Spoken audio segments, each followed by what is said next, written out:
नहीं करी कि हीट ट्रांसफर में टाइम कितना लगता है ना। What are the mechanism for heat transfer, और टाइम कैसे लगता है, कितना टाइम लगता है। तो हम उसकी बात करते हैं।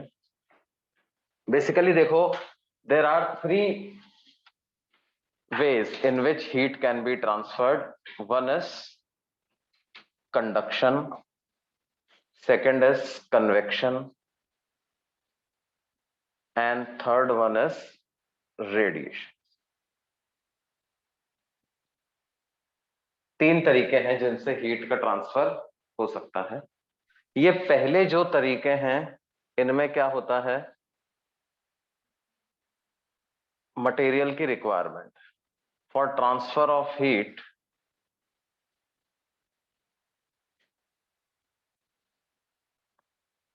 from one place to another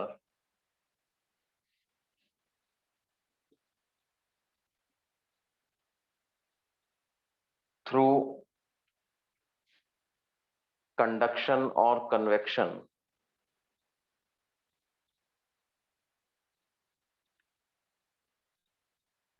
medium is required.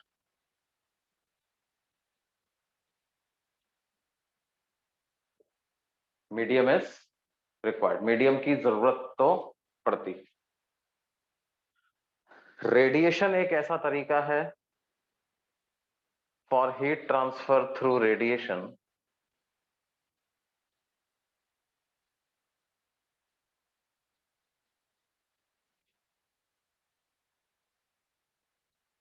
Medium is not required.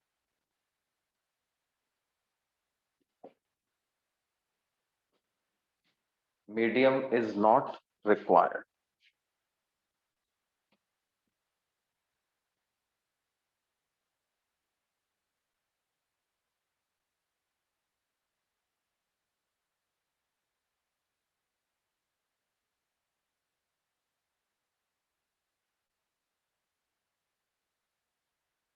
ठीक है बच्चों, अब ये होता क्या है, बेसिकली तीनों को हम अलग अलग डिटेल में पढ़ लेते हैं। कंडक्शन क्या होता है,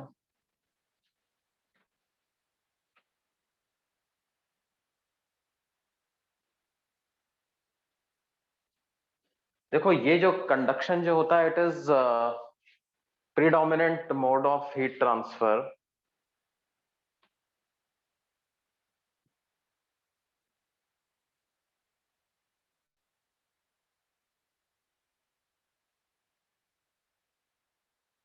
in solids. It is predominant mode of heat transfer in solid. Solids में जो मेनली हीट ट्रांसफर का तरीका होता है वो क्या होता है, कंडक्शन। कंडक्शन में बेसिकली हीट क्या होती है, फॉर्म ऑफ एनर्जी होती है ना। तो energy gets transferred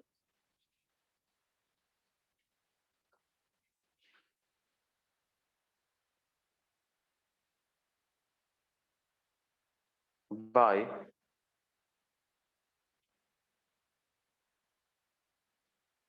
collisions of free electrons or atoms or molecules. Energy get transferred by collisions of free electrons or atoms or molecules.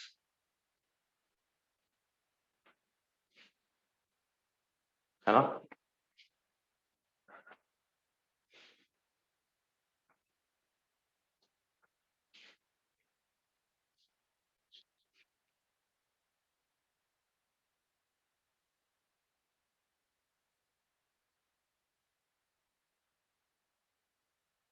Energy get transferred by collision of free electrons, atoms or molecules. ठीक है।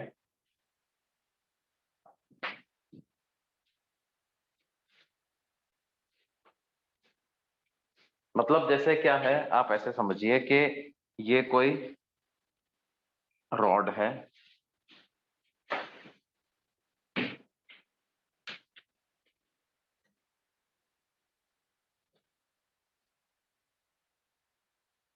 Iron rod मान लेते हैं। और हमने क्या किया, अभी मान लो इस पूरी रॉड का टेम्परेचर है कितना, 20 डिग्री सेल्सियस। और हम क्या करते हैं, इस रॉड को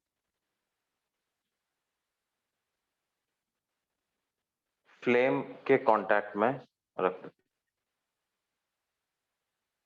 we place in contact with some burner, burner से फ्लेम निकल रही है, उसके कांटेक्ट में रॉड को हमने रख दिया। अब देखो क्या होगा, इमीडिएटली तो नहीं, लेकिन थोड़े ही टाइम में हमें ये वाला हैंड भी गर्म फील होगा। अपन ने मान लो रॉड को पकड़ा हुआ है यहां से, तो इन सम टाइम ये जो right end of the rod है ये भी हमको गर्म फील होने लग जाएगा। और क्या बेटे, पहले रॉड का पहले टेम्परेचर कितना था, 20 डिग्री सेल्सियस। तो शुरू में तो पकड़ा हुआ था तो कोई दिक्कत नहीं थी, लेकिन बाद में क्या होगा, ये अपने को गर्म फील होने लग जाएगा। अब ऐसा कैसे हो पाया था, देखो हमने एक बात हमें पता होनी है कि भाई जब किसी भी सब्सटेंस का टेम्परेचर बढ़ता है तो उस सब्सटेंस के अंदर जो एटम्स हैं या फ्री इलेक्ट्रॉन्स हैं उनका वाइब्रेशन बढ़ता है, उनका वाइब्रेशन बढ़ता है, उनकी वाइब्रेशनल काइनेटिक एनर्जी बढ़ती है। तो इस फ्लेम में जो भी ऑक्सीजन का बर्निंग हो रही है, तो वो जो एयर के मॉलिक्यूल्स वो they are vibrating with very high energy, क्योंकि इसका टेम्परेचर बहुत ज्यादा है, 400-500 डिग्री टेम्परेचर। और यहां पर अगर अपन बात करें रॉड के, तो वो 20 डिग्री, उसके मॉलिक्यूल्स बेचारे धीरे धीरे वाइब्रेट कर, इसके मॉलिक्यूल्स तेज तेज तेज वाइब्रेट करेंगे। तो क्या होगा, जब ये रॉड के इलेक्ट्रॉन्स से टकराएंगे या रॉड के एटम से टकराएंगे तो उनको क्या होगा, कुछ एनर्जी ट्रांसफर करेंगे, है ना। कंडक्शन मतलब प्लेन कोलिजन के थ्रू जो एनर्जी का ट्रांसफर होता है उसको क्या बोलते हैं, कंडक्शन। अब क्या होगा, सबसे पहले जो फ्लेम के डायरेक्टली कांटेक्ट में जो रॉड का हिस्सा है उसका टेम्परेचर बढ़ेगा, लेफ्ट वाले हिस्से का। फिर यहाँ के मॉलिक्यूल्स तेज तेज वाइब्रेट करने लग जाएंगे, इसके इमीडिएट कांटेक्ट में जो मॉलिक्यूल्स हैं उनके साथ इन मॉलिक्यूल्स का कोलिजन होगा और कोलिजन के थ्रू एनर्जी यहाँ से यहाँ आगे ट्रांसफर होगी, है ना। फ्लेम से ट्रांसफर हुई रॉड को, रॉड से विद इन रॉड आगे एनर्जी का ट्रांसफर हो, और फिर धीरे धीरे इस एंड का भी टेम्परेचर बढ़ने लग जाएगा। अगर किसी आदमी ने इसको पकड़ा हुआ है तो he will feel the temperature to be rising. इसका कारण क्या है भाई, मतलब ये जो तरीका हुआ है एनर्जी का ट्रांसफर का थ्रू कोलिजन, उसको हम क्या कहते हैं, conduction. That is basically conduction. अच्छा, एक चीज इसमें और समझने की है कि कितनी जल्दी एनर्जी का ट्रांसफर होता है वहां से, वो इस बात पे डिपेंड करेगा, हेवीली इस बात पे डिपेंड करेगा कि इस मटेरियल के इलेक्ट्रॉन्स कितना फ्री हैं एनर्जी ट्रांसफर करने के लिए, कितने इलेक्ट्रॉन्स अवेलेबल हैं फ्री वाले जो कि आसानी से टकरा करके एनर्जी का ट्रांसफर कर सकते हैं। तो बात क्या है बेटे, वो उस फैक्टर को हम बोलते हैं conductivity of material. That factor is called as, हम एक कांस्टेंट डिफाइन करते हैं जिसको के सिंबल से डिनोट करते हैं, और के का नाम होता है thermal conductivity.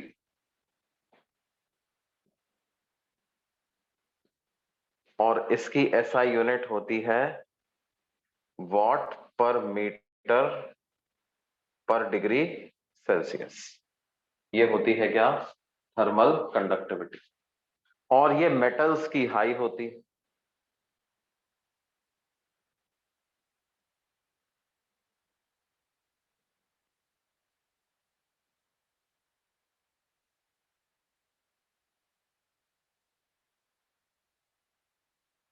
Non metals have low thermal conductivity.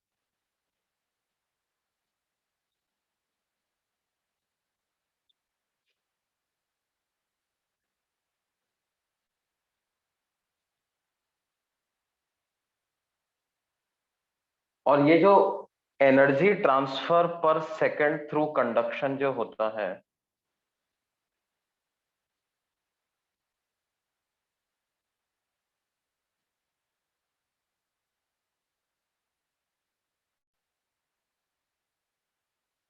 is directly proportional to this thermal conductivity.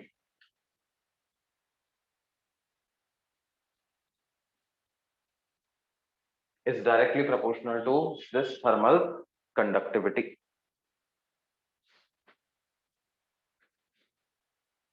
मतलब देखो मेटल होगा तो क्या होगा, आपको तुरंत गर्म हो जाएगा, लेकिन अगर नॉन मेटल है तो क्या होगा, इट विल टेक, है ना। जैसे ना किचन यूटेंसिल्स होते हैं, तो उसमें क्या है, एक जैसे प्रेशर कुकर हुआ, तो प्रेशर कुकर बैकेलाइट का मटेरियल लगा होता है, तो बैकेलाइट का दो यूज होते हैं, एक तो उसका मेल्टिंग पॉइंट हाई होता है, दूसरा थर्मल कंडक्टिविटी लो होती है। थर्मल कंडक्टिविटी लो होने की वजह से क्या है, जल्दी देर से गर्म होता है, हीट ट्रांसफर होने में समय लगता है। तो क्या है भाई, आपको ऐसा थोड़ी है कि उसको आधे घंटे तक पकड़ के रख, भाई थोड़ी देर का काम है, उतनी देर तक गर्म नहीं होना चाहिए। आपको क्या है, रेट ऑफ हीट ट्रांसफर को स्लो रखना।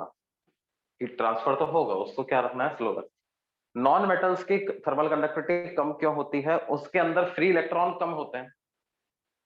नॉन मेटल्स के अंदर क्या होता है बच्चे, फ्री इलेक्ट्रॉन्स की संख्या बहुत कम होती है। कंडक्टर्स में तो बहुत ज्यादा होती है, जितने ज्यादा फ्री इलेक्ट्रॉन्स होंगे उतनी एनर्जी पर सेकंड ट्रांसफर वो कर पाएंगे, ज्यादा नंबर ऑफ इलेक्ट्रॉन्स टकरा पाएंगे, एक एक क्रॉस सेक्शन के इलेक्ट्रॉन दूसरे क्रॉस सेक्शन से ज्यादा टकरा पाएंगे। फ्री इलेक्ट्रॉन की डेंसिटी ज्यादा होती है, पर मीटर क्यूब ज्यादा फ्री इलेक्ट्रॉन अवेलेबल होते हैं। काइनेटिक एनर्जी, एनर्जी का मतलब कौन सी एनर्जी, काइनेटिक एनर्जी। देखो बच्चों क्या है kinetic energy, sir kinetic energy का मतलब टेम्परेचर होता है क्या, मतलब काइनेटिक एनर्जी ज्यादा हुई तो टेम्परेचर ज्यादा हो जाएगा। देखो ऐसा नहीं है, हर बार ऐसा ट्रू नहीं है, कभी कभी ऐसा ट्रू है। हर बार कभी कभी का मतलब क्या है, देखो क्या है, एक तो होता है क्या, ऐसी काइनेटिक एनर्जी पूरी बॉडी की जो कि आपका उस सिस्टम के सेंटर ऑफ मास को भी डिस्प्लेस कर रही है। जैसे ये रॉड है, इस रॉड को अपन पकड़ के यूं भागने लग जाए यहाँ से, तो उसकी काइनेटिक एनर्जी बढ़ गई, उसके अंदर के इलेक्ट्रॉन्स की भी एनर्जी बढ़ गई, प्रोटॉन्स की भी बढ़ गई, एटम्स मॉलिक्यूल्स की भी बढ़ गई। But that kinetic energy does not lead to rise in temperature, है ना। क्या होना चाहिए, रैंडम मोशन की वजह से काइनेटिक एनर्जी जो होगी वो किसके प्रोपोर्शनल होती है, एब्सोल्यूट टेम्परेचर के डायरेक्टली प्रोपोर्शनल होती है। मतलब ऐसी kinetic energy which is not resulting into any net displacement of the body या net velocity of the centre of mass, या ऐसी kinetic energy which does not lead to any momentum, linear momentum of the body, पूरे body का linear momentum क्या रहे, zero ही रहे। तो ऐसी काइनेटिक एनर्जी को हम क्या नाम दे देते हैं, थर्मल एनर्जी, हाँ, दैट इज बेसिकली थर्मल। क्योंकि वो काइनेटिक एनर्जी की वजह से क्या टक्कर वक्कर नहीं हो रही होती है एटम मॉलिक्यूल्स के बीच में आपस में। हाँ बोलो बेटा। हाँ बिल्कुल, जिस पार्ट का टेम्परेचर, लेकिन देखो बात क्या है कि यार क्या मतलब ये एक स्टडी स्टेट आ जाती है बेसिकली, है ना। तो जिस पार्ट का टेम्परेचर बढ़ता जाएगा, ये पूछना चाह रहा है एक बच्चा पूछ रहा है कि सर इसमें थर्मल एक्सपांशन कैसे लगाएंगे फिर, है ना। तो देखो इसमें दो बातें हैं कि जो हम थर्मल एक्सपांशन के जो फॉर्मूले पढ़ते हैं वो जनरली क्या है, वो तब हम अप्लाई करते हैं जबकि टेम्परेचर, ट्रांजिएंट स्टेट वाले फॉर्मूले नहीं है वो, कि अभी उथल पुथल चली रही है, एक जगह से दूसरी जगह हीट का ट्रांसफर हो ही रहा है, तो बीच में ही वो फॉर्मूला अप्लाई करने का नहीं होगा। हाँ, एक टेम्परेचर से दूसरे टेम्परेचर पूरी बॉडी को ले गए, फिर कितना इंक्रीज हुआ तब आप लगाओ वो, है ना। अभी अपन क्या आगे कर रहे हैं, वो उसकी बीच की प्रोसेस में घुस गए कि बढ़ने तक में क्या क्या हो रहा है ना। तो उस दौरान अपन क्या है, ट्रांजिएंट स्टेट उसको बोलते हैं। ट्रांजिएंट स्टेट मतलब अभी प्रोसेस चल रहा है हीट एक्सचेंज। तो once that gets once the temperature gets stabilised, तब आप वो फार्मूला लगाओ, है ना। अच्छा, thermal energy basically kinetic energy ही होती है, लेकिन वो रैंडम मोशन की वजह से। यार एटम तो अपनी साइट पे फिक्स होते हैं ना बेटे, एटम थोड़ी चलते है ना। सॉलिड्स के एटम तो क्रिस्टल है, क्रिस्टल का लैटिस है, लैटिस की अलग अलग पोजीशंस है, वहां पर एटम्स फिक्स होते हैं, है ना। तो उनकी वजह से उतना ट्रांसफर नहीं होता जो प्रीडोमिनेंटली इलेक्ट्रॉन के कोलिजन होते सॉलिड्स। लिक्विड्स में भी होगा, लिक्विड्स में तो बिल्कुल एटम के ही कोलिजन हो जाता है। तो लिक्विड्स में आप बोल सकते हो कि एटम्स और मॉलिक्यूल्स के कोलिजन्स भी हो रहे हैं, लेकिन सॉलिड्स में तो क्या होता है, फ्री इलेक्ट्रॉन्स के कोलिजन ही रिस्पॉन्सिबल। ठीक है, अब देखो। हाँ बोलो बेटा।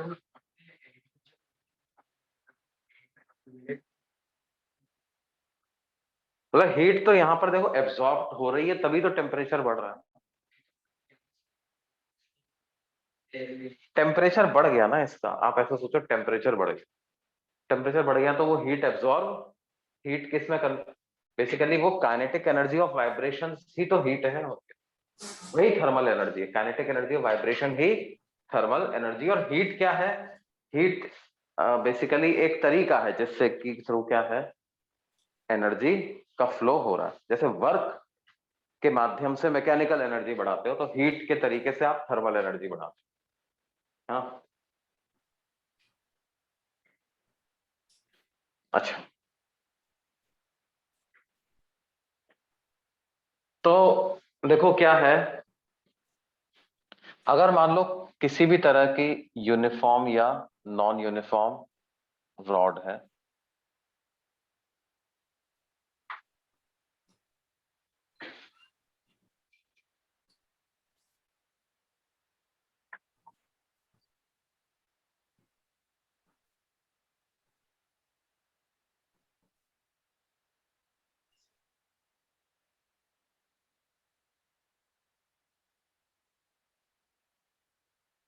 तो हम एक टर्म डिफाइन करते हैं जिसको क्या कहते हैं, steady state,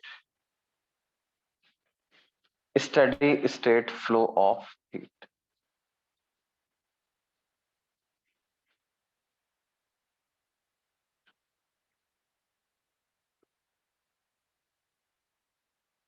steady state flow of heat का मतलब क्या होता है, steady state flow of heat का मतलब होता है कि एक ऐसी स्टेट किसी भी बॉडी में आ जाए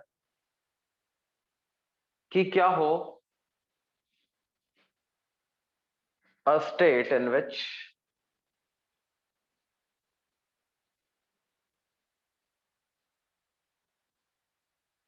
each cross section of a body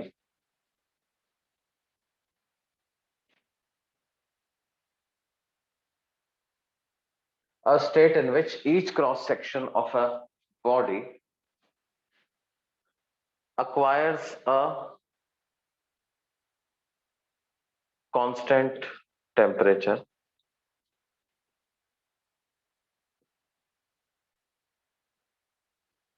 and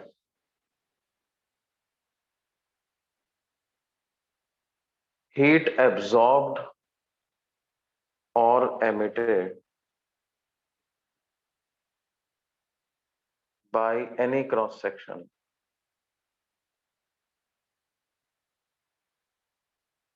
is zero. And heat absorbed or emitted by, या डायरेक्टली ऐसे लिखें, और net heat absorbed by any cross section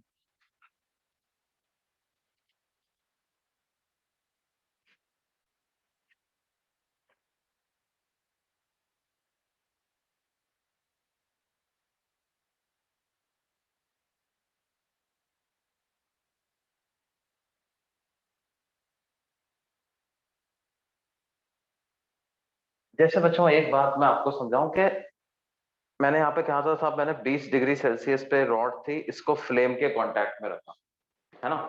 तो कांटेक्ट में रखते ही इसमें स्टेडी स्टेट डेवलप नहीं हो जाएगी, या steady state flow of heat चालू नहीं हो जाएगा। क्यों? देखो, हीट का फ्लो कब होता है? When there is a difference of temperature.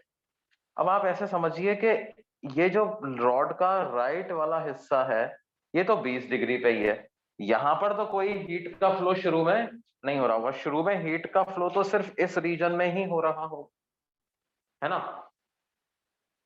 और क्या होगा? हीट एब्जॉर्ब भी होगी, तभी इस वाले रीजन का टेम्परेचर बढ़ेगा। फिर इसका बढ़ गया, उसके बाद ये हीट आगे ट्रांसफर कर देगा, तो थोड़ी एनर्जी यहां से वहां आगे चली गई, तो यहां से इधर एनर्जी और आएगी, ठीक है। अब तो ये जो तरीका यहाँ पर हीट फ्लो का हो रहा है ना, इसमें क्या हो रहा है? अलग अलग क्रॉस सेक्शन एनर्जी को एब्जॉर्ब कर रहा है। ऐसा नहीं कि सिर्फ आगे भेज रहा है, लेफ्ट से लिया राइट में दिया, सिर्फ इतना ही काम नहीं है, वो खुद भी कुछ एनर्जी एब्जॉर्ब कर रहा है, कुछ आगे भी ट्रांसफर हो रहा है, खुद भी एब्जॉर्ब कर। लेकिन energy obtained is not equal to energy transferred, वो बराबर रेट से हो रहा है ये कोई जरूरी नहीं। तो इस तरह की जो स्टेट होती है उसको तो क्या बोलते हैं? Transient state. फिर एक स्टेट आती है जिसको बोलते हैं क्या? Steady state. वो स्टेडी स्टेट जनरली कब आएगी? ध्यान दो कि आपने क्या किया, रॉड के एक एंड को तो किसी एक हाई टेम्परेचर के सोर्स के साथ कांटेक्ट में रख दिया। जैसे कि यहां पर आपने क्या रख दिया? Boiling water 100 degree Celsius. और इधर आपने क्या रख दिया? Melting ice eight 0 degree Celsius.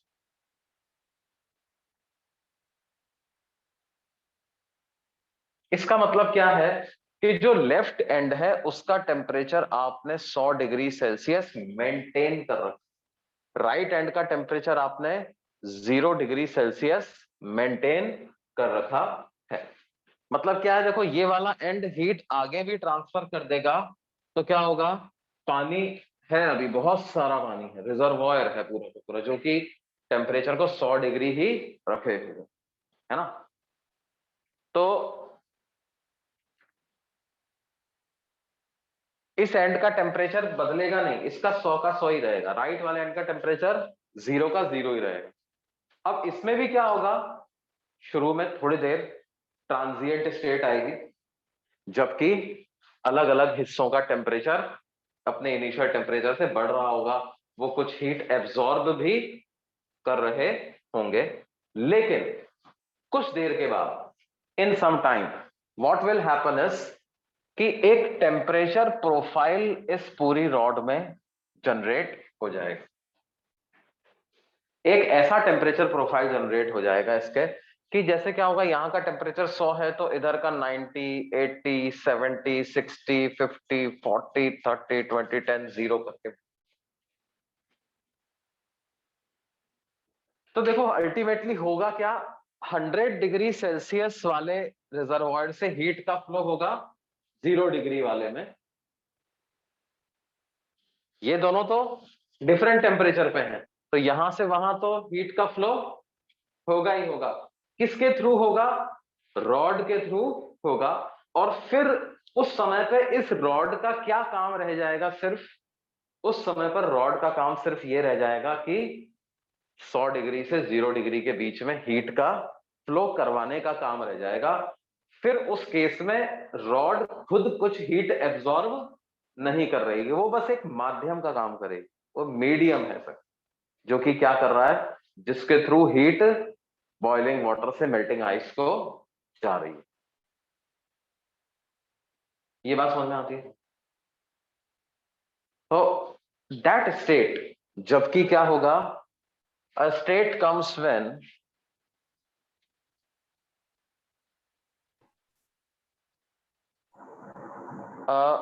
Temperature gradient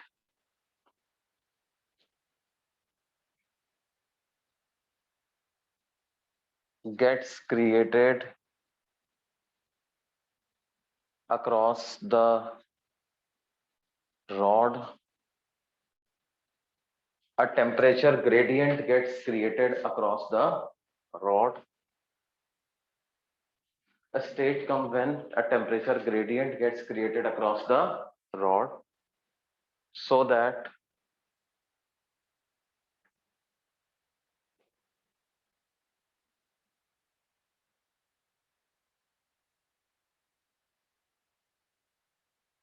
rod does not get any cross section of the rod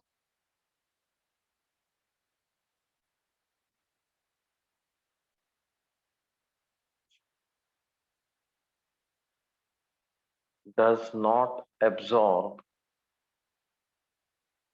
any net heat. It just acts as a medium for the flow of heat.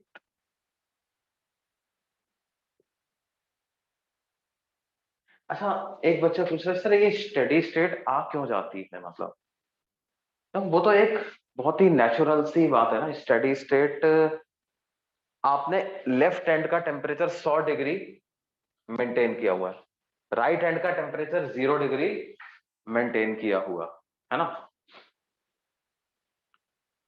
अब क्या है, आप ऐसे मानो कि मानो steady state नहीं आती। स्टेडी स्टेट नहीं आ रही का मतलब किसी एक पार्ट ऑफ द रॉड में ऐसा हो रहा है, किसी एक पार्ट ऑफ द रॉड में ऐसा हो रहा है कि उसको हीट मिल ज्यादा रही है और वो आगे कम हीट दे रहा। मान लो ये I1 है हीट करंट, और ये क्या है I2 हीट करंट, ठीक है। कोई एक क्रॉस सेक्शन पे हम मान लेते हैं, मतलब मैं किससे प्रूव कर रहा हूं, कॉन्ट्राडिक्शन वाले लॉजिक से प्रूव कर रहा हूं कि स्टेडी स्टेट तो कुछ देर में आ ही जाएगी।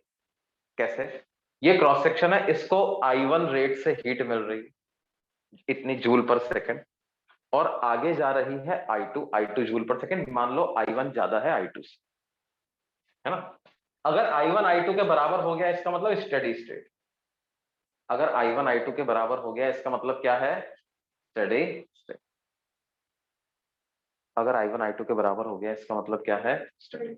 हम अभी मान के चल रहे हैं स्टेडी स्टेट नहीं आई है और I1 I2 से बड़ा, तो क्या होगा, इस क्रॉस सेक्शन को हीट मिल रही होगी, यहां से आगे कम जा रही। इसका मतलब क्या, इतने से हिस्से का टेम्परेचर बढ़ेगा, इतने से हिस्से का टेम्परेचर बढ़ेगा। और अगर इसका टेम्परेचर बढ़ जाएगा तो क्या होगा, इधर और इधर टेम्परेचर का डिफरेंस कम हो जाएगा। तो क्या होगा, I1 की वैल्यू कम हो जाएगी और इसके बीच में टेम्परेचर डिफरेंस बढ़ जाएगा, तो I2 की वैल्यू बढ़ जाएगी, है ना। तो जो थर्मल करंट ज्यादा था वो कम हो जाएगा, जो थर्मल करंट कम था वो बढ़ जाएगा। और फिर क्या होगा, ये बात समझ में आ रही है। अच्छा, आप ऐसे समझो ना, भाई सिंपल सी बात है, दो बॉडी है, एक हाई टेम्परेचर पे एक लो टेम्परेचर पे, आपने उनको कांटेक्ट में रखा, क्या धीरे धीरे वो मतलब सेम टेम्परेचर पे आ ही जाएंगे, पर नहीं आएंगे तो क्या होगा, हीट का फ्लो होगा। अब यहाँ पे आपको, आपने क्या किया, इसको हाई टेम्परेचर मेंटेन किया हुआ, इसको 0 डिग्री मेंटेन किया, वहां से यहाँ का हीट का फ्लो तो होना ही है। तो क्या होगा, हर क्रॉस सेक्शन के थ्रू आपको हीट का फ्लो चाहिए, हर क्रॉस सेक्शन के थ्रू हीट का फ्लो चाहिए। इसका मतलब हर क्रॉस सेक्शन के अक्रॉस कुछ ना कुछ टेम्परेचर ड्रॉप होना चाहिए। तो वो जो temperature drop across any cross section है वो क्या होगा, कुछ देर में कांस्टेंट वैल्यू अटेन कर लेगा, सो दैट एक कांस्टेंट रेट से हीट का फ्लो होता रहेगा और वो हर जगह से वो हीट फ्लो बराबर। इन स्टेडी स्टेट हम ये लिख सकते हैं, in steady state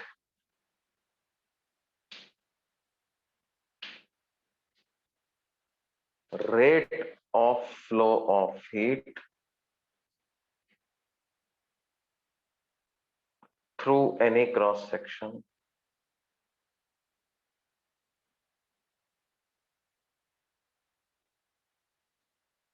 will be equal.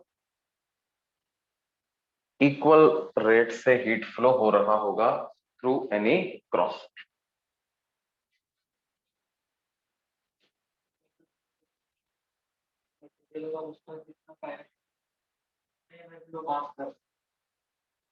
क्या बेटे?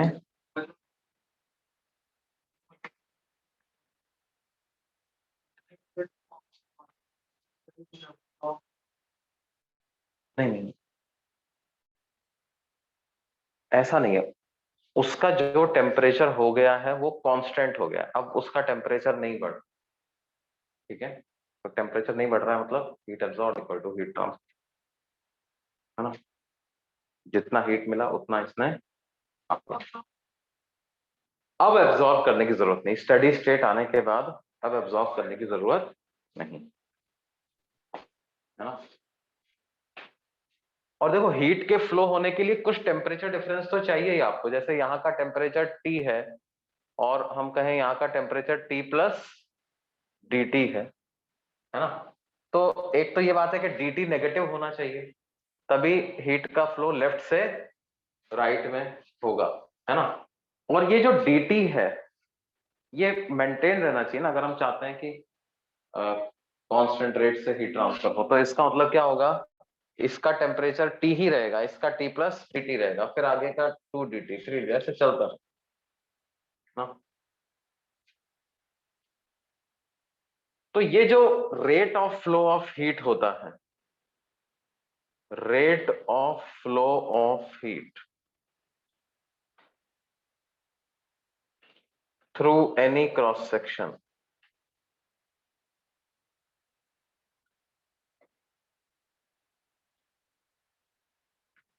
Of area A is directly proportional to what? The area of that cross section. It is also directly proportional to temperature gradient dt by dx. मतलब अगर मैंने उस area की thickness कितनी ले ली है, dx ले ली है, तो किसके डायरेक्टली प्रोपोर्शनल होगा, dt by dx. dt by dx का नाम होता है क्या, temperature gradient.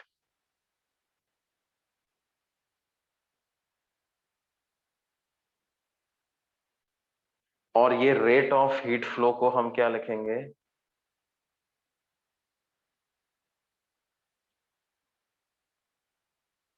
Minus K A D T by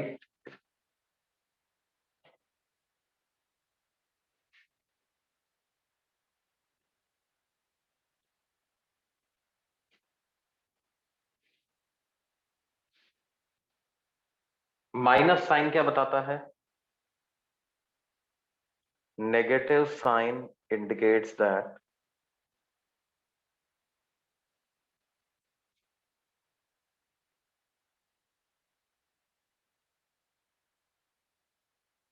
direction of heat current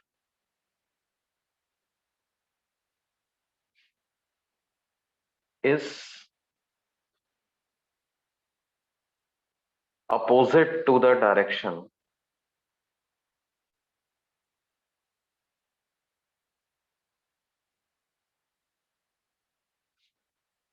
of increase of temperature,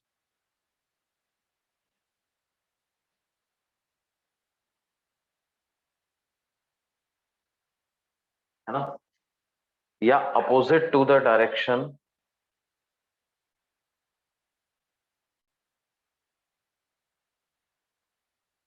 where temperature gradient is positive.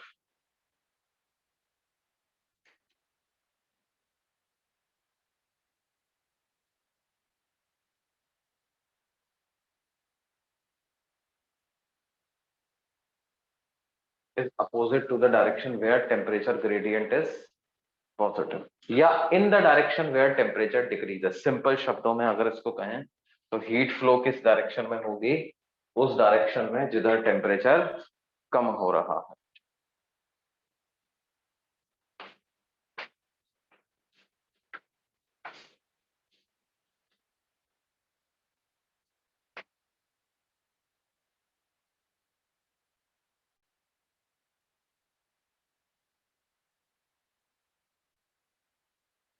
तो डायग्राम में पहले टी प्लस डी टी और permit ही आना चाहिए ना?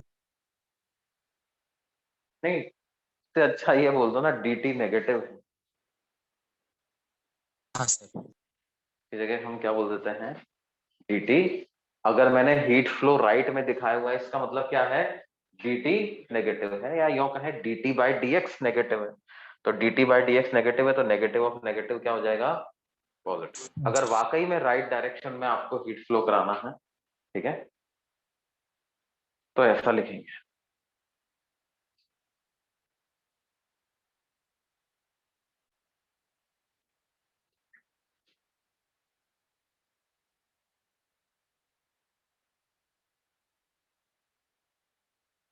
हीट करंट मतलब rate of flow of heat, dq by dt, है ना?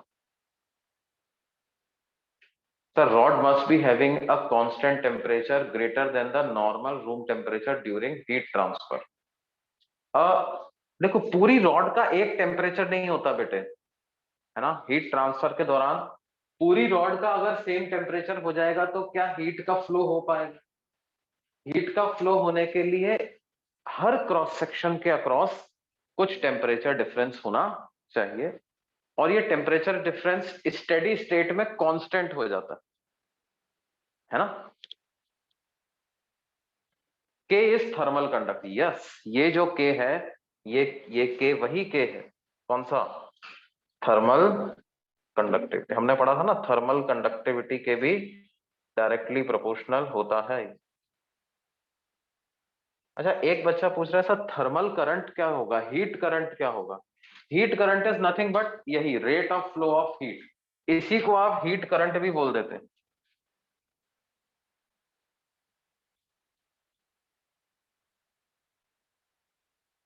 आई thermal, thermal current, heat flow per second, एक सेकंड में कितना हीट फ्लो हो रहा।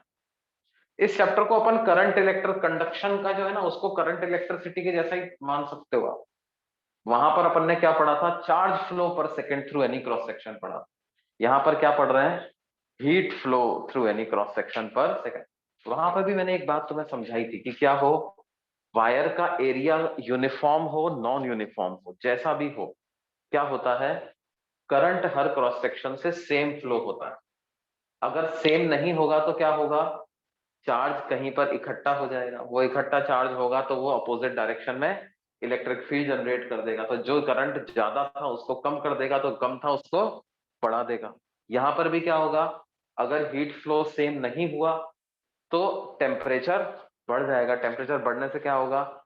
जो हीट फ्लो ज्यादा है वो कम हो जाएगा, जो हीट फ्लो कम है वो बढ़ जाएगा। तो थोड़ी देर में क्या होगा? Steady state of heat flow आपके पास आ जाएगी। अच्छा, वायर में भी स्टेडी करंट, इलेक्ट्रिक करंट कब आता है?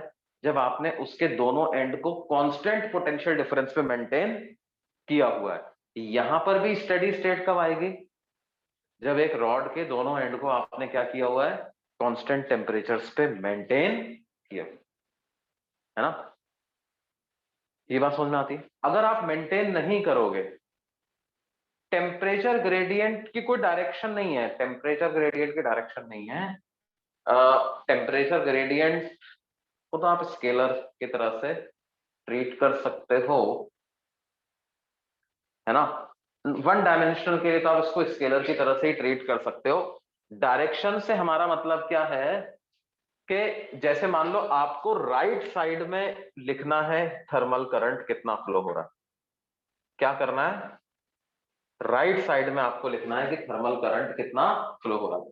तो आप क्या है, राइट साइड में जाओगे, dx लोगे, है ना, dx की डायरेक्शन होगी, dx किस डायरेक्शन में लोगे, टुवर्ड्स राइट, और आप देखोगे टेम्परेचर चेंज dt हो गया है ना। तो इधर टेम्परेचर T मान लो, इधर मान लो T प्लस dt, तो आप क्या वैल्यू निकालो, dt बाई dx निकालो। अगर dt बाई dx वाकई में नेगेटिव आ जाता है तो negative of negative will become positive, तो आपका हीट फ्लो इसी डायरेक्शन में आएगा provided dt by dx negative है ना। अगर आप लेट्स से लेफ्ट साइड में चले गए तो लेफ्ट साइड में जाने पे क्या होगा, टेम्परेचर बढ़ने लग जाएगा, तो dt बाई dx की वैल्यू, अगर dx आपने लेफ्ट में ले लिया तो dt by dx will become positive. If dt by dx become positive, positive into negative will give you negative। इसका मतलब लेफ्ट साइड का थर्मल करंट नेगेटिव आया, मतलब flow of heat right side. ठीक है, इसको रब कर दें बच्चे। Yes sir.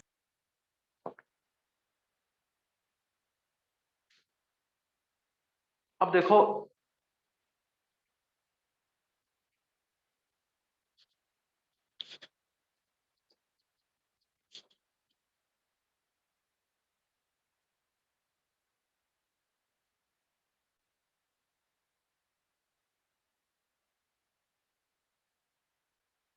इसको मैं आई थर्मल लिखता हूं,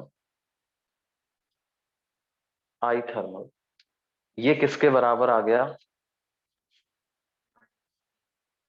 minus K A D T by D x के। इसको हम ऐसे लिख लेते हैं, minus D T divided by क्या,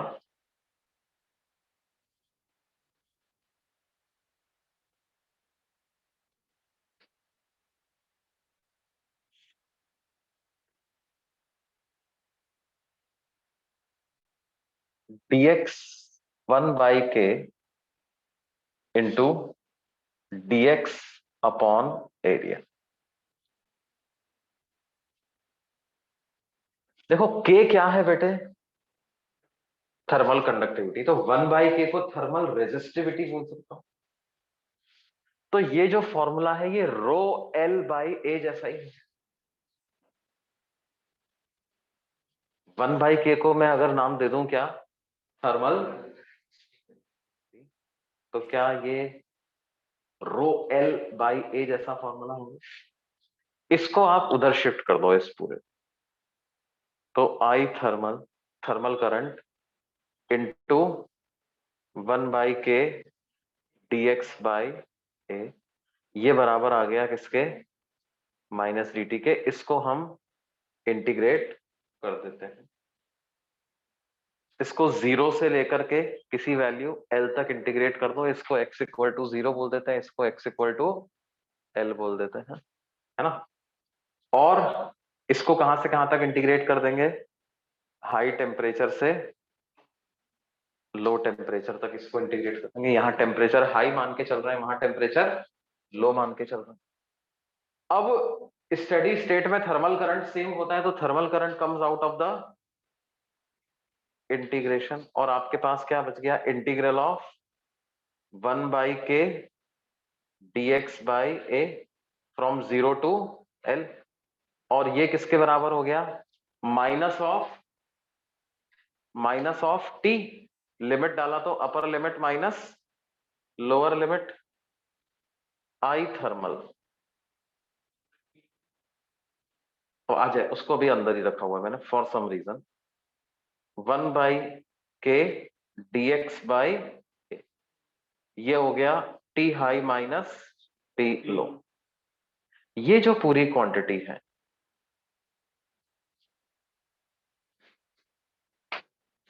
ये रो एल बाई ए का इंटीग्रेशन लिखा हुआ है ना, T high is high temperature, T L is low temperature. तुम्हारा ध्यान किधर रहता है, मैंने बोला तो था ये क्या होता है, T high is high temperature,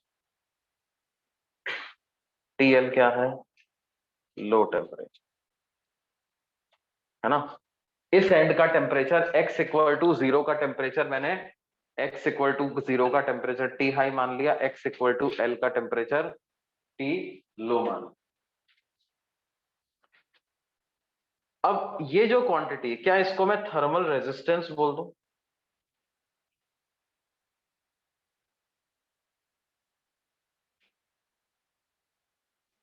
thermal resistance,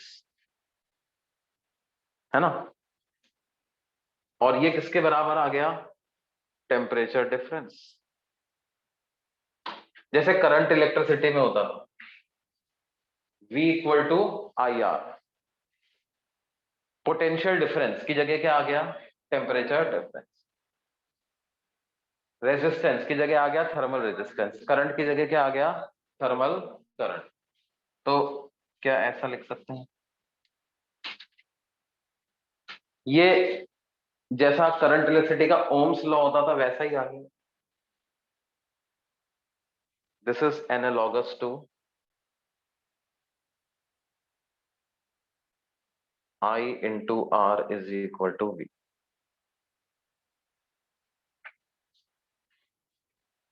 और रेजिस्टेंस क्या होता था? रो एल बाई ए ही तो होता था। और अगर वेरिएबल एरिया होता तो कैसे निकालते थे? इंटीग्रल रो dx बाई ए करके निकालते थे। तो ये 1/k क्या हो गया आपका? रो dx बाई ए। तो ये पूरी रॉड का क्या आ गया? Resistance.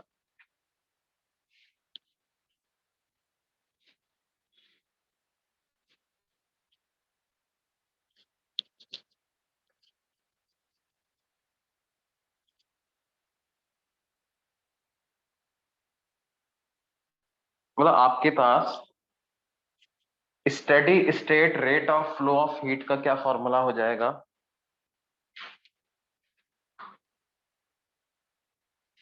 Steady state rate of flow of heat का आपके पास फॉर्मूला हो जाएगा temperature difference upon thermal resistance, है ना? D Q by D T, इसको D Q by D T भी लिख सकते हो।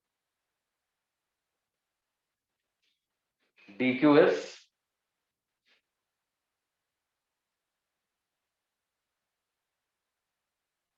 Energy flow in time D T.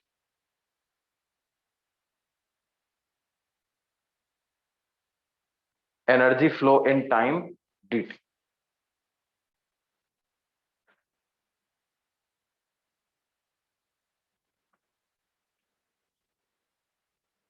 ये बात सुनो, energy flow in time D T. तो D Q by D T क्या हो जाएगा? D Q by D T हो जाएगा energy flow per second.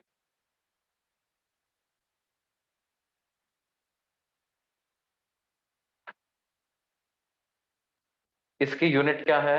Joule पर सेकेंड या वॉट, है ना? जितना ज्यादा टेम्परेचर डिफरेंस होगा उतना ही तेज, मतलब उतना ही ज्यादा एनर्जी पर सेकंड फ्लो हो रही हो। अरे यार ऐसे लिख दिया ना मैंने, रेजिस्टेंस के जैसा ही तो दिख रहा है फॉर्मूला है। थर्मल रेजिस्टेंस कैसे माना? मतलब मान लिया वैसा ही फॉर्मूला दिख रहा था, तो इसमें कोई रॉकेट साइंस नहीं लगाई हमने, है ना? भाई रो एल बाई ए के जैसा फॉर्मूला दिख रहा था मेरे को। नहीं, के कंडक्टिविटी है तो 1/k क्या हो गया? रेजिस्टिविटी। ये लेंथ एरिया, वो तो क्या रेजिस्टेंस इतना। ये रेजिस्टेंस है नहीं, रेजिस्टेंस नहीं है, कैसा है? इसको थर्मल रेजिस्टेंस बोल, मतलब इसकी यूनिट ओम मत यूज करने लगना, हाँ? ये ओम नहीं है। थर्मल रेजिस्टेंस की यूनिट क्या है? थर्मल रेजिस्टेंस निकालोगे कैसे? पहले तो अपने दिमाग में rho L by a formula याद करो। रो एल बाई ए, रो की जगह बस क्या लिख दो? 1/k। एल की जगह dx, एरिया की जगह ए, और इसको क्या कर डालो? इंटीग्रेट,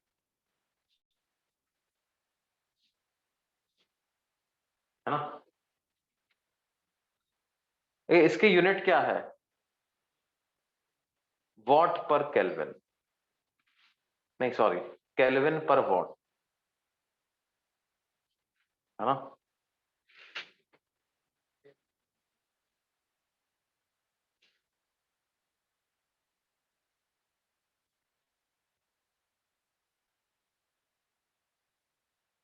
भाई इसकी यूनिट वॉट आनी चाहिए ना, ऊपर केल्विन क्या होना चाहिए, केल्विन।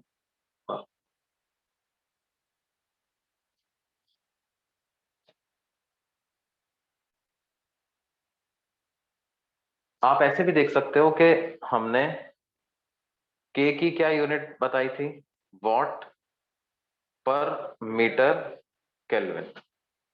डीएक्स क्या है, मीटर। एरिया क्या है, मीटर स्क्वायर। ये 1/k है ना, तो मीटर केल्विन पर, मीटर स्क्वायर से मीटर स्क्वायर कैंसिल हो गया तो केल्विन पर वॉट यूनिट आ जाएगी।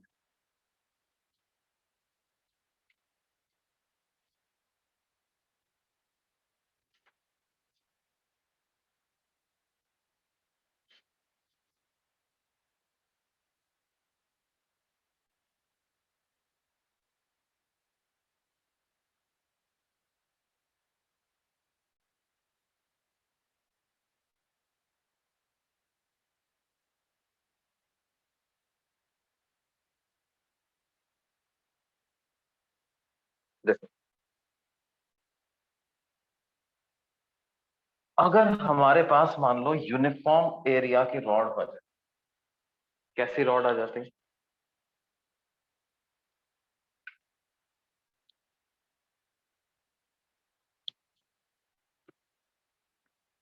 ये एंड हाई टेम्परेचर पे टी हाई, ये एंड लो टेम्परेचर पे टी लो, तो इसके through steady state flow of heat कैसे लिखेंगे।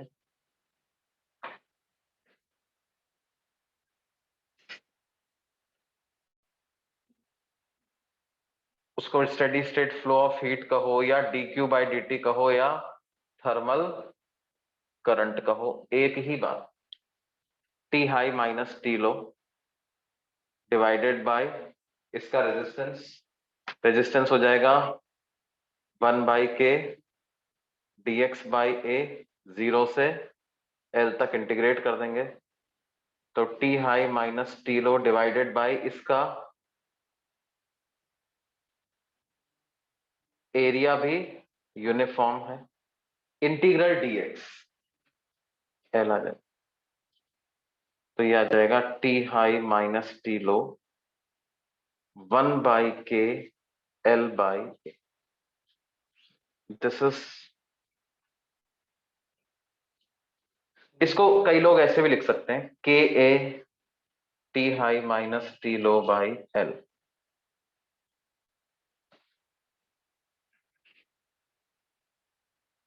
ये जो फॉर्मूला है ये बेसिकली आपका वही वाला फॉर्मूला है, K A D T by D x वाला है,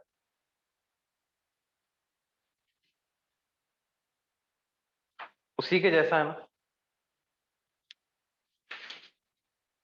लेकिन ये वाला फॉर्मूला लगने के लिए क्या होना चाहिए, यूनिफॉर्म एरिया होना चाहिए। dt की जगह पूरा डेल्टा टी, dx की जगह क्या लिख सकते हो, टोटल लेंथ, ये ऐसा लिख सकते हो आप। dx की जगह क्या लिख सकते हो, टोटल लेंथ लिख सकते हो, है ना। प्रोवाइडेड एरिया इज यूनिफॉर्म, हर जगह पर एरिया क्या होना चाहिए, सेम होना चाहिए, T high minus T low divided by इस पूरे का थर्मल रेजिस्टेंस। और दो तरीके से अपन को लिखना आना चाहिए, एक तो क्या है डेल्टा टी बाई आर, या दूसरा क्या है K A T high minus T low by L. Basically R को ही हमने क्या लिखा है, 1/k L/a, तो इसको ऊपर ले जाओगे तो उसमें कन्वर्ट, तो either you can use this expression और you can use this, both are basically same, है ना।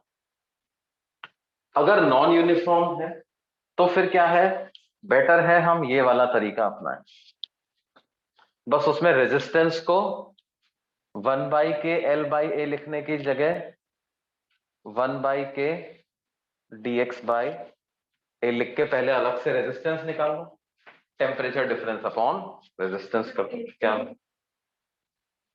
इंटीग्रेट करके निकालना। वो मतलब उसको अलग से, ए को अलग से इंटीग्रेट नहीं करना अपने को तो इंटीग्रेशन करते समय क्या है, एरिया को फॉर्म में, एक्स के फॉर्म में सब्स्टिट्यूट कर। देखो जैसे मैं दोनों दोनों तो मैं बता देता हूँ, ऐसे ज्यादा नहीं आइडियलाइज होता। देखो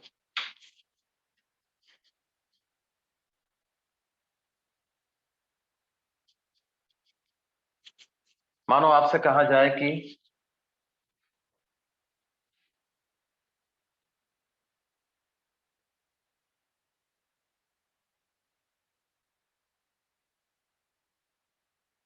ये एक सिलेंड्रिकल रॉड है, इसकी रेडियस r है, लेंथ l है ना। एक एंड इसका हाई टेम्परेचर पे है, एक एंड इसका लो टेम्परेचर पे है, तो थर्मल करंट क्या हो,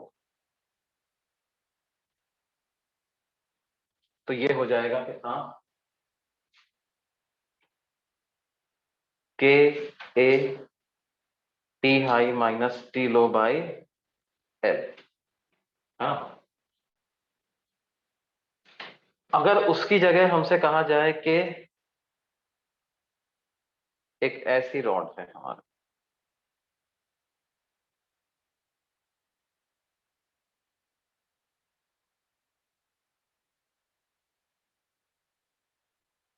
इसका एक एंड टी हाई टेम्परेचर पर, एक and T low temperature, TH stands for high temperature, T low stands for low temperature. Left side की रेडियस R1, राइट साइड की रेडियस R2, इसकी लेंथ L, तो हमें थर्मल करंट पता करना है साहब क्या हो। तो कैसे पता करेंगे बच्चों,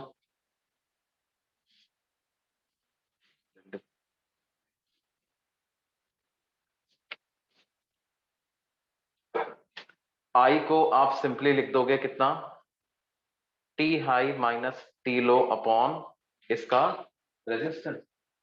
रेजिस्टेंस को कैसे निकालोगे, इंटीग्रेशन 1/k dx बाई ए।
अब देखो ये कैसे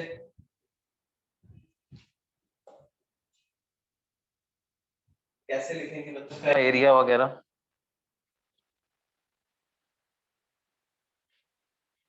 भाई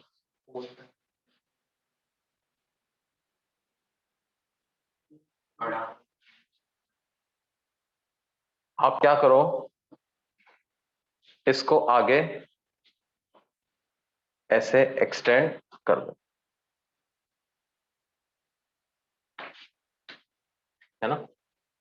और फिर उसके बाद क्या करें, इधर यहां से किसी x डिस्टेंस पे आप पहुंच जाओ। तो x डिस्टेंस पे आप पहुंच गए, वहां पर जो एरिया बन रहा है उसकी रेडियस आप r मान लो। उसकी रेडियस क्या मान लेते हैं, r। और इनफैक्ट अपन ऐसा करते हैं कि x डिस्टेंस यहीं से लेते हैं। Let us take distance x from this, ताकि x को फिर 0 से l तक निकालना पड़े। लेकिन मुझे जरूरत इस डिस्टेंस की भी पड़ेगी, तो इसको मैं d मान लेता हूं। Let it be equal to some value d and let this half apex angle be theta. तो r को क्या मैं d plus x into tan theta ऐसा लिख सकता हूं। r को लिख सकता हूं d plus x into tan theta. तो एरिया पाई आर स्क्वायर हो जाएगा, फिर उसको x के टर्म्स में एक्सप्रेस कर दूंगा। तो मेरे पास जो टोटल थर्मल रेजिस्टेंस आ जाएगा बेटे, वो कितना आ जाएगा, वो आ जाएगा integration of 1/k dx by a is pi r square. And what is r? R is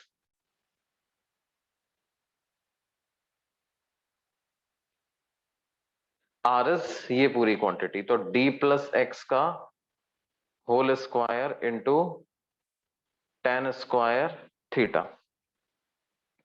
तो ये आ जाएगा 1/k into pi into tan square theta into D X upon D plus X का होल स्क्वायर।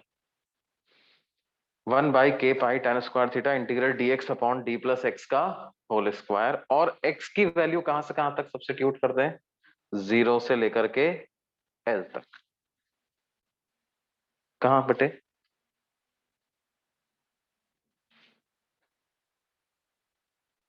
अच्छा देखो, मतलब ये जो अपन कर रहे हैं समझ में आ रहा है यहां तक, कोई डाउट तो नहीं है बच्चों इसमें। ओके देखो, अब क्या है, dx upon D plus X का होल स्क्वायर, इसका integration -1 upon D plus x लिख सकते। डी प्लस एक्स की पावर -2 + 1 अपॉन -2 + 1। तो डी प्लस एक्स की पावर -1 अपॉन -1 यानी -1/d प्लस एक्स। तो ये आपके पास कितना हो जाएगा, 1/k pi tan square theta, minus sign आएगा वहां पे, -1 लगा देते हैं, d प्लस एक्स। तो 1 अपॉन अपर लिमिट सब्स्टिट्यूट करेंगे तो d plus L, minus lower limit substitute करेंगे तो d, ऐसा हो जाएगा। तो क्या होगा देखो,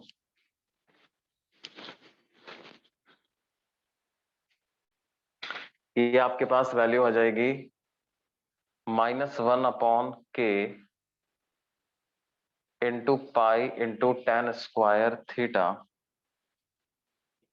into d plus L multiplied by d और d minus d plus L. तो यहां पर -l आ जाएगा। तो r -1 इंटू एल मल्टीप्लाई होकर के तो ये l ही आ गया, k इंटू पाई। अब ये जो टेन स्क्वायर थीटा है इसको दो टुकड़ों में बांट लो, d plus L tan theta multiplied by d tan theta. अब देखो d टेन थीटा क्या r1 के बराबर लिख सकते हैं, और d plus L tan theta को R2 के बराबर लिख सकते हैं। तो ये हो गया R2, ये हो गया R1, तो रेजिस्टेंस आ जाएगा कितना, L बाई के pi into R1 into R।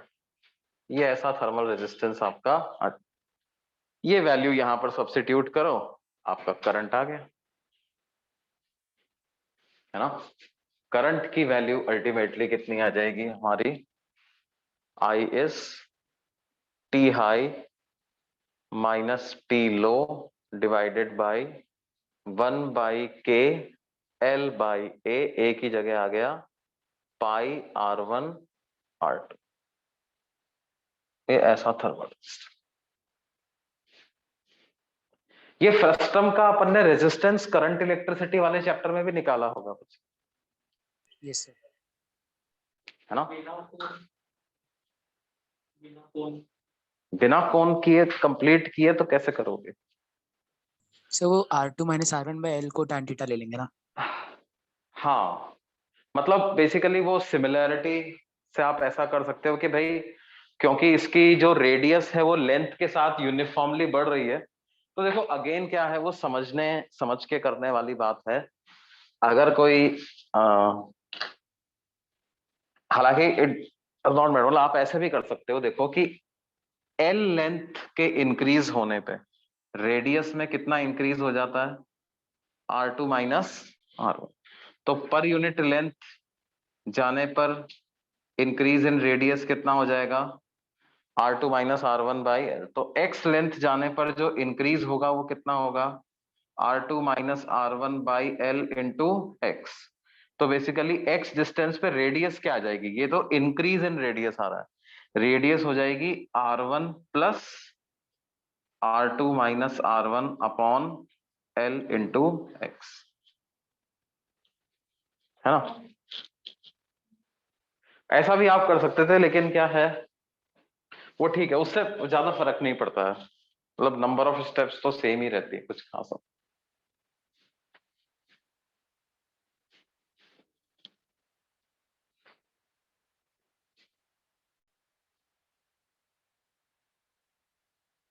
Sir ये जर्नल फॉर्मूला भी तो हो सकता है ना फर्स्ट टर्म का रेजिस्टेंस के लिए।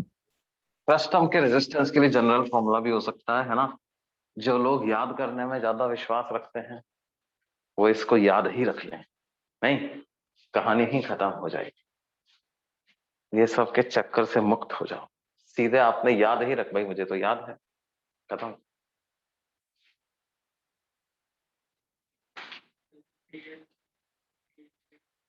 क्या बोल रहे हैं,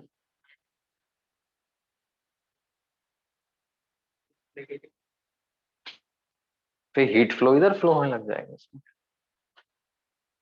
तरीका तो वही रहेगा। भाई तुम यही तो बोल रहे हो सर, इसका टेम्परेचर कम हो जाता है, इसका ज्यादा हो जाता, तो क्या करो, टी हाई माइनस टी लो ही करो, हीट लेफ्ट में फ्लो होने की जगह राइट में फ्लो होने की जगह लेफ्ट में फ्लो होने, है ना। देखो वो जो मैं रेडियस पता लगाने के लिए सेकंड अप्रोच जिसको बोल रहा था, second approach to express R as function of x, उसमें क्या है, आप ऐसे समझो कि रेडियस में चेंज क्या आ रहा है, per unit change in length radius में चेंज कितना आ रहा है, R2 minus R1 by L, है ना। एल लेंथ पे R2 माइनस R1 आता है, तो यूनिट लेंथ पे कितना आएगा, R2 minus R1 by L. तो x लेंथ में कितना चेंज आ जाएगा, R2 minus R1 by L into x. और पहले R1 था तो अब कितना हो जाएगा, R1 प्लस एक्स। तो ये R की value as function of x इतनी आ जाएगी, है ना। हम ये मान रहे हैं कि रेडियस जो है, मतलब मान क्या रहे हैं, अगर कोण है तो रेडियस x के साथ लीनियरली बढ़ ही रही, है ना। मतलब या आप ऐसे भी सोच सकते हो कि R2 minus R1 by L is equal to R minus R1 upon x. मैंने क्या इक्वेट कर दिया, change in radius per unit length मैंने इक्वेट कर,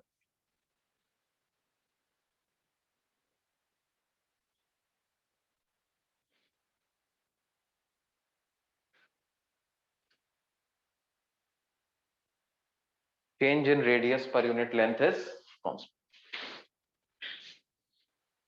भाई बेसिकली ये है ना, जैसे यहां से यहां आप dx लेंथ गए और रेडियस कितने अमाउंट से बढ़ गया, कुछ dr अमाउंट से रेडियस बढ़ गया, तो dr by dx is constant, dr by dx।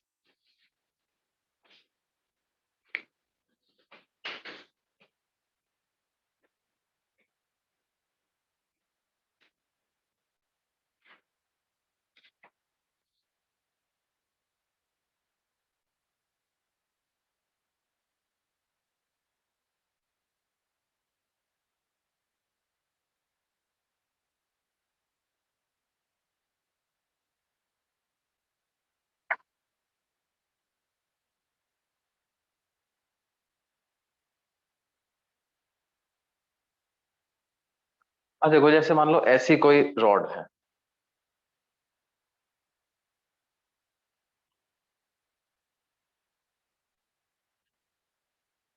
ये रॉड है ना, अब ये अलग अलग इसके क्रॉस सेक्शंस हैं, cross section 1, cross section 2, cross section 3, ये different cross sections.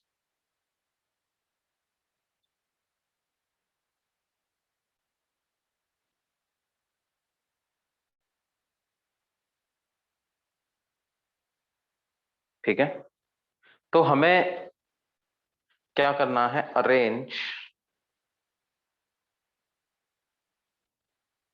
Temperature gradients at cross sections 1, 2 and 3 इन increasing order in steady state।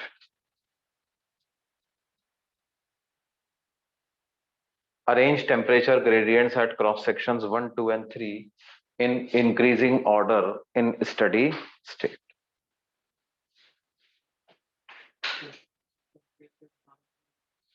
Temperature gradient मतलब dt बाई dx है ना, उससे फर्क थोड़ी पड़ता है, फ्लो ऑफ हीट से, direction of flow of heat से कोई फर्क नहीं पड़ेगा।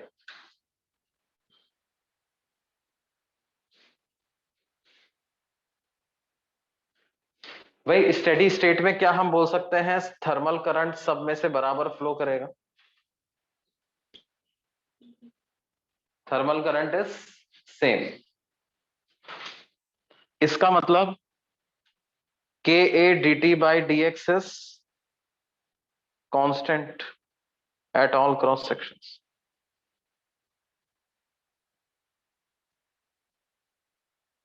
इसका मतलब क्या है, जहां एरिया ज्यादा होगा वहां पे D T by D X की वैल्यू कम आएगी ना,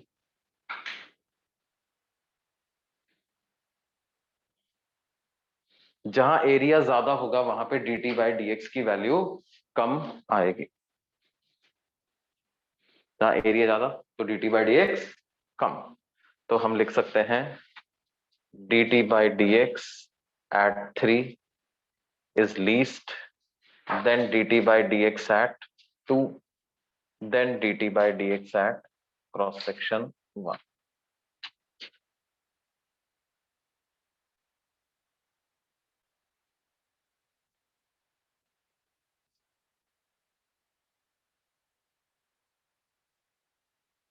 लेकिन ऐसा हम सिर्फ कब बोल सकते हैं बच्चों, स्टडी स्टेट पे ही बोल सकते हैं, है ना, स्टडी स्टेट पे ही ऐसा बोल सकते हैं।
देखो मान लो क्या है, ये हमने T1 टेम्परेचर पे इस वाले एरिया को मेंटेन किया हुआ है, और ये जो एरिया है इसको हमने मेंटेन किया हुआ है टेम्परेचर किस पे, T2।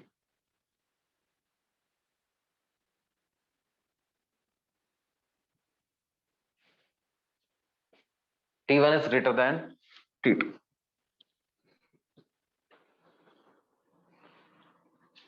ये इसकी थर्मल कंडक्टिविटी K1 है, इसकी थिकनेस T1, इसकी थर्मल कंडक्टिविटी K2 है, थिकनेस T2।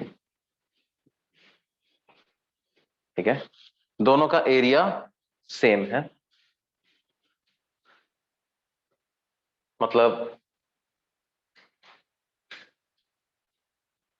इस डायमेंशन को आप मान सकते हो कुछ L, ये डायमेंशन है कुछ B, लेंथ और ब्रेड्थ, वो दोनों के लिए सेम। ठीक है, find the steady state rate of flow of heat.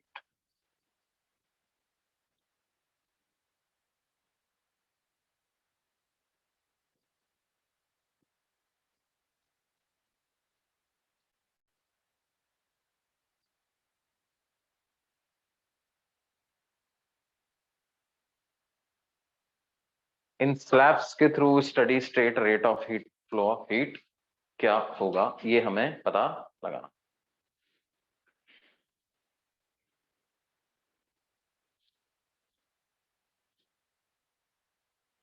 Also find the temperature of the junction.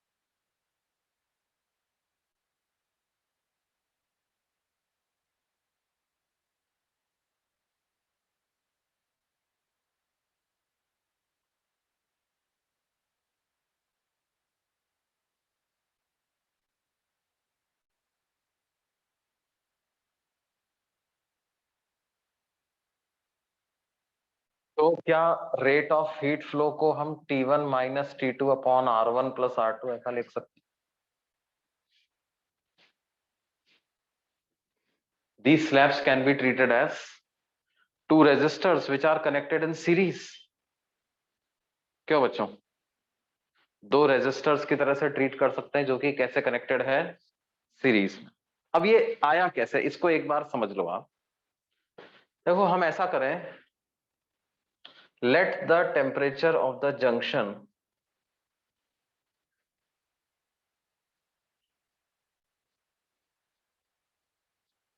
is equal to T। तो क्या हो जाएगा, T1 minus T is equal to I into पहली वाली स्लैब का रेजिस्टेंस। नहीं, वो रेजिस्टेंस लिख लेंगे बाद। R1 क्या है, thermal resistance of this left slab, और इसी तरीके से T minus T2 equal to I into R2। Add 1 and 2, क्या आ जाएगा, T1 minus T plus T minus T2 equal to I into R1 plus, तो ये कैंसिल हो जाएगा। That means T1 minus T2 बराबर आ गया I into R1 plus R2 के। तो I की क्या वैल्यू आ गई बेटे, T1 minus T2 upon R1 plus R2। R1 को लिख दो कितना, 1 by K1, T1 by area, area is length into breadth, R2 हो जाएगा 1 by K2 L by A, area is again length into, क्या ऐसा आ जाएगा,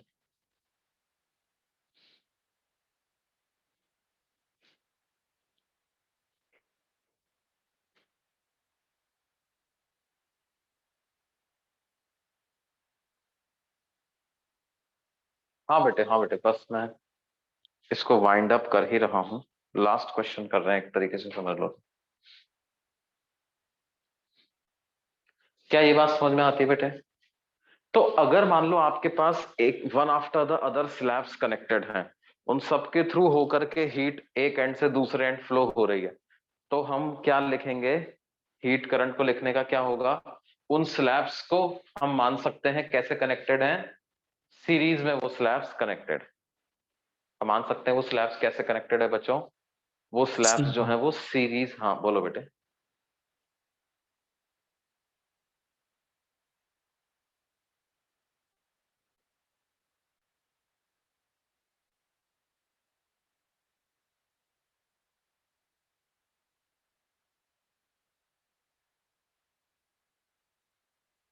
अब रही बात जंक्शन का रेजिस्टेंस पता लगाने, तो वो कैसे पता लगा सकते हो? You can use equation one और इक्वेशन टू। इक्वेशन वन या टू में आप क्या करो, ये करंट की वैल्यू पुट कर दो तो टी आ जाए। फ्रॉम वन आप क्या लिख सकते हो? T1 minus IR1 is equal to T. T1 minus IR1 equal to T, ऐसा आप लिख दो, तो आपके पास क्या आ जाएगा? ये पूरी आई की वैल्यू सब्स्टिट्यूट करनी है।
अच्छा, इसमें एक टर्म और पूछ ली जाती है, बस आखिरी चीज और मैं बता देता हूं। Equivalent thermal conductivity of the slab. Equivalent thermal conductivity,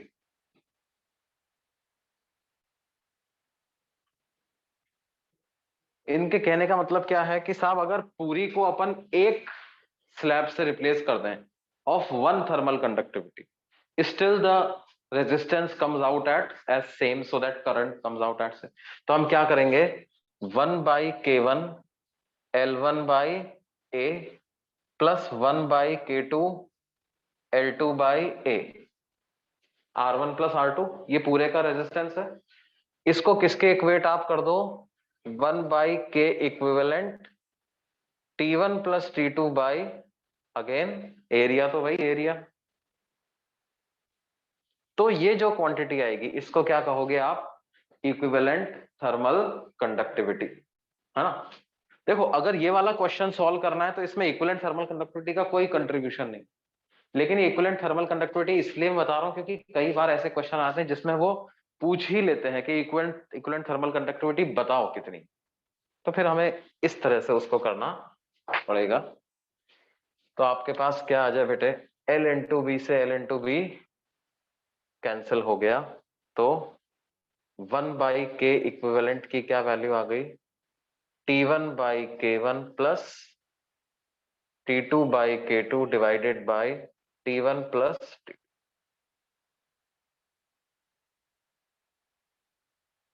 T1/K1 plus T2/K2 upon क्या? T1 plus T।